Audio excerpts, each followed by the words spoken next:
Well, I guess I can go back to maybe 10 or 9 years old from the Jeffrey Projects. This guy used to come by the Jeffrey Projects all the time and post school ground. And he used to try to get us to come on the school ground. We'd take off running. Well, we said we was having fun, ripping and running. He said, well, it's more in life than just ripping and running. He said, let's play some baseball. Say who? Say Willie. Say hey. Say who? Swinging at the plate. Say hey.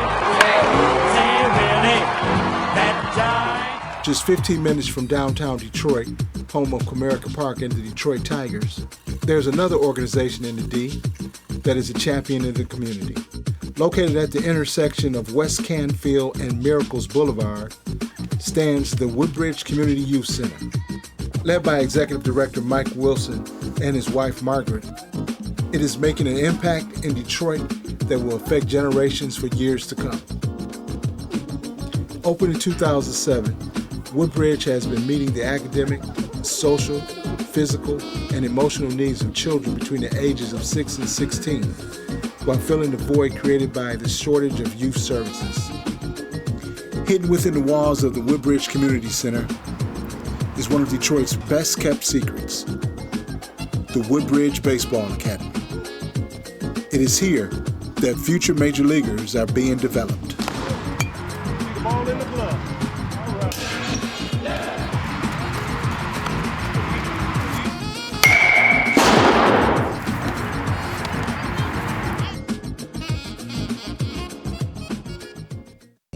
Here at Woodbridge, you have a facility that gives youth the opportunity to play year-round. You have a facility outside that you give them the opportunity to play in the summertime. It's a community feel here. The individual who's running the program, Mike, is a baseball player. He comes from a baseball background, so he kind of understands the A through Z in terms of fine-tuning youth and development. The history of baseball in this community in the city of Detroit is extremely vast. I can recall as a young person growing up and seeing baseball at every level from Little League up to semi-pro. You couldn't drive more than 3 city blocks in the city of Detroit during the summer and not see a kid with a baseball uniform on. It's impossible. The leagues themselves, again, was so vast and so extensive. The little leagues, you had at least 12 to 14 various leagues in the city of Detroit. Anywhere from Parks and Rec to Kronk, church leagues, Billy Rogel, Mickey Mantle, and then you had Connie Mack.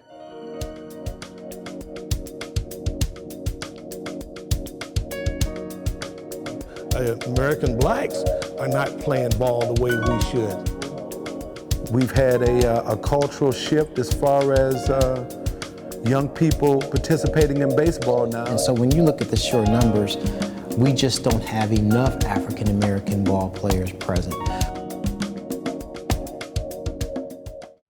Of course, you've had a lot of cuts in certain civic and certain community services, and baseball diamonds have to be kept up. And some of the first areas they cut was in maintenance, in terms of park and recreation, so maintaining the fields.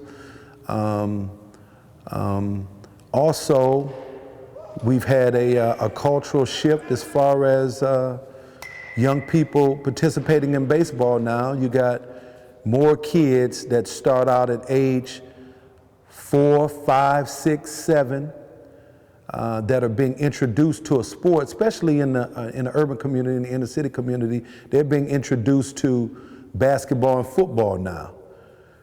Football has lowered their age range now, where they have D teams now. It used to be B, C, or A, B, and C, Pee Wee football. Now you've even got the D, the DEI category for Pee Wee football, and then basketball.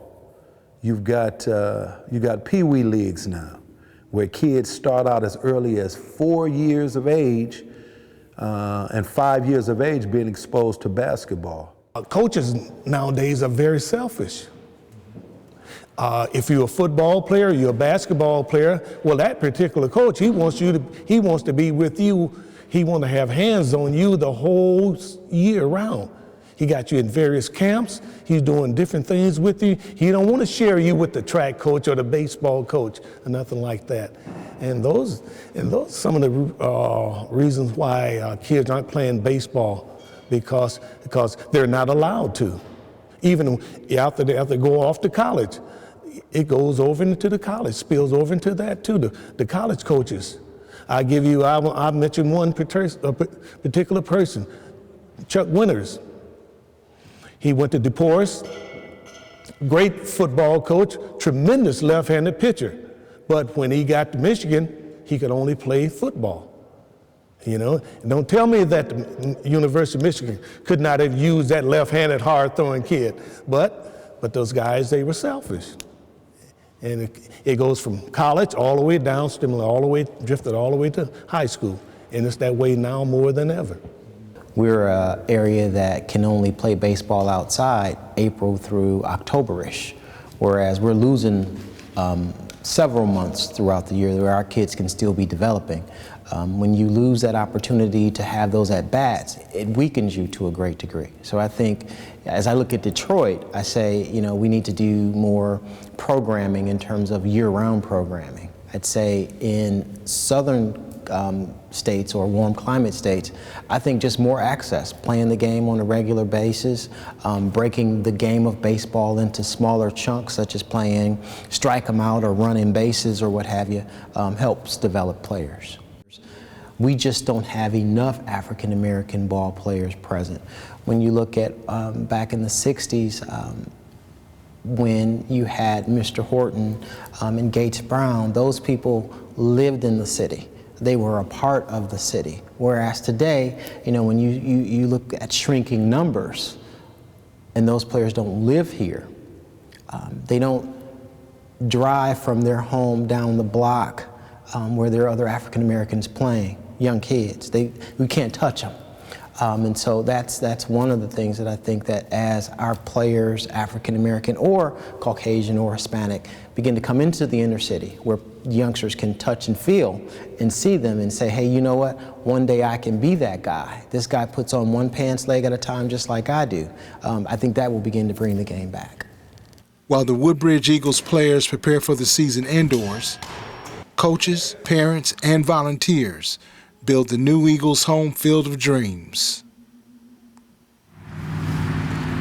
On a mission, baby. And then we're going to remove all of the grass that's inside of the round perimeter right here that we got drawn out with the line right here. Then we're going to take it all the way down, and then we're going to do the boxes there and trim that on out there, the coach's box.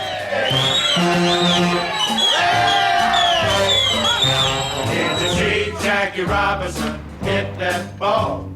It went zooming across the left field wall. Yeah, boy. Yes, yes, Jackie hit that ball. And when he swung his bat, the crowd went wild because he knocked that ball a solid mile. Yeah, boy. Yes, yes, Jackie hit that ball. Satchel Pages, Mellow, Campanella, Newcomb and Dobie too. But it's a natural fact when Jackie comes to bat, the other team is through. Did you see Jackie Robinson hit that ball? Did he hit it? Yes, and that ain't all. He's so home. Yes, yes, Jackie's real gone.